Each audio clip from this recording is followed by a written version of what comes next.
အားလုံးပဲမင်္ဂလာပါကျွန်တော်ဒီတစ်ခေါက်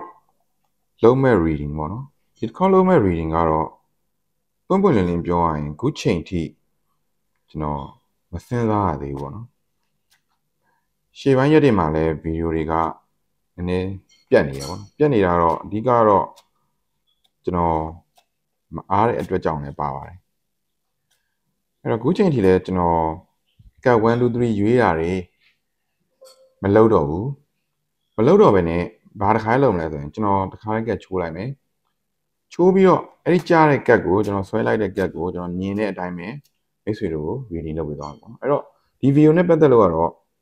ဒီဗီဒီယိုကိုကြည့်နေတဲ့မိတ်ဆွေတို့နဲ့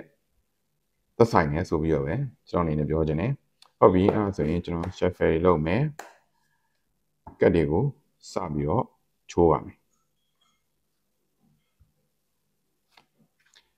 ကတ်တွေချိုးတဲ့အချိန်မှာဒီကတ်ကြပါတယ်အဲ့တော့ဒီကတ်အနေနဲ့ပြောရမယ်ဆိုရင်ဒီကတ်အနေနဲ့ကချို့အရာတွေမှာပေါ့နော်ကျွန်တော်တို့ကအပြောင်းအလဲတွေဖြစ်နေမယ်ဆိုပြီးတော့အဓိပ္ပာယ်ရတယ်ဒီခါလေးမှာအစိုးတွေကြုံနေရတာရှိမယ်အဲ့ဒီအခြေအနေကနေကျွန်တော်တို့ကအကောင်းဘက်ကိုပြန်ပြီးတော့လှည့်လာတဲ့အခြေအနေကိုရောက်နေပြီဆိုပြီးတော့ပြောလို့ရတယ်တစ်ဖက်မှာလည်းကိုယ့်ကိုမြင်နိုင်တဲ့အဆောင်ရှောက်မျိုးတွေကလည်းကာကွယ်ဆောင်ရှောက်မှုတွေပေးနေတယ်ဆိုပြီးတော့အဓိပ္ပာယ်ရပါတယ်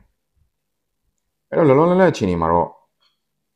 အစိုးတွေကြောက်ရွံ့နေတာမျိုးတွေရှိနေမယ်ဆိုရင်အဲ့ဒီအရာတွေရဲ့အလှည့်ပြောင်းအနေနဲ့အကောင်းနေရရှိလာပြီဆိုပြီးတော့အဓိပ္ပာယ်ရပါတယ်အဲ့တော့ဒီခါလေးမှာကျွန်တော်တို့ကကံတရားအရအကောင်းနေလာနေမယ်ဆိုသည့်တိုင်အောင်ကျွန်တော်တို့ရဲ့ဒီနည်းအားဖြင့်လက်ခံတဲ့စိတ်ပေါ့နော်အဲ့ဒီလက်ခံတဲ့စိတ်ကလည်းစိတ်ထဲမှာအဆိုးတွေလာတော့မလားဆိုတာထက်အကောင်းတွေကိုလက်ခံရရှိတော့မယ်ဆိုတဲ့အတွေးမျိုးကိုအမြဲတမ်းတွေးတောနေဖို့လိုပါတယ်အဲ့ဒါကြောင့်မလို့ဒီကတ်ကိုကျွန်တော်ရှုမြင်ချက်အရနောက်ဆုံးပြောရမယ်ဆိုရင်အဆိုးတွေအားလုံးကတော့ကွဲပြောက်သွားပါပြီအကောင်းတွေစက်တိုက်လာတော့မဲ့အခြေအနေကိုရောက်ရှိလာပါပြီဒါပေမဲ့တစ်ဖက်မှာတော့လက်ခံတဲ့လူရဲ့စိတ်နေစိတ်ထားပေါ်မှာလည်းအများကြီးမူတည်ရဲဆိုတဲ့အကြောင်းကိုကျွန်တော်အနေနဲ့ပြောချင်ပါတယ်ဟုတ်ပြီကျွန်တော်ကတ်တွေကိုပြန်ပြီးတော့ရောမယ်ပေါ့နော်နောက်ထပ်တစ်ကတ်လောက်ထပ်ဆွဲကြည့်ပါမယ်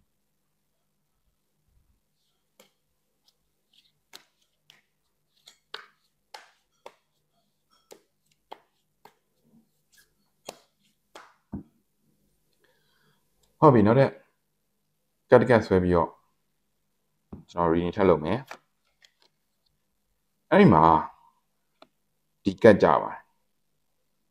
အဲ့တော့ဒီကတ်အနေနဲ့ပြောရမယ်ဆိုရင်ကျွန်တော်တို့ကလက်ရှိအခြေအနေမှာပေါ့နော်ကိုယ့်ကိုအရာတစ်ခုခုကကိုယ့်ရဲ့အောင်မြင်မှုတိုးတက်မှုတွေကိုဖုံးကွယ်ထားတယ်ဆိုပြီးတော့စိတ်ထဲမှာထင်မြင်နေပါတယ်အဲ့တော့ပထမဆုံးအနေနဲ့ပြောချင်တာကတော့အဲ့ဒီထင်မြင်ချက်ကိုကျွန်တော်တို့လျှောက်ထားနိုင်ဖို့လိုပါတယ်ဘာကြောင့်လဲဆိုရင်ကဲနမိတ်ပုံအရာကကိုယ်တိုင်တိတိပပဘာမှမမြင်ရတဲ့အခြေအနေမှာရှိနေပါတယ်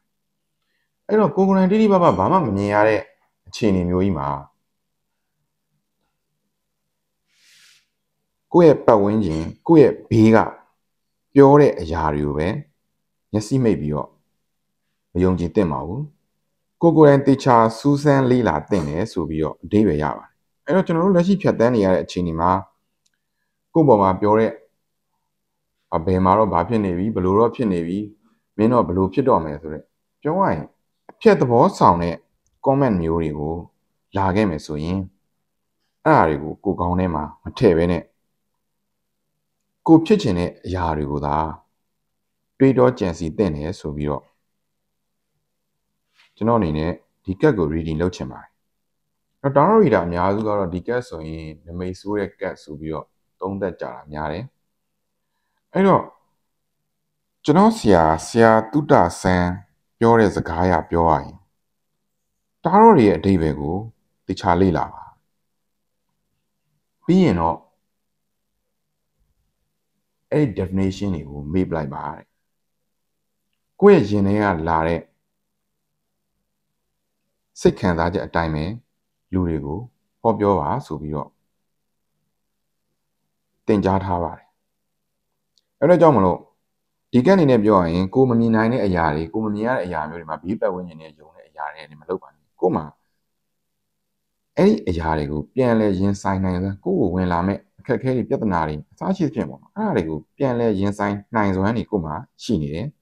ဒါပေမဲ့သူများပြောတဲ့အရာကိုတကယ်မမြင်ရတဲ့အရာတွေမှာမယုံကြည်ဘဲနဲ့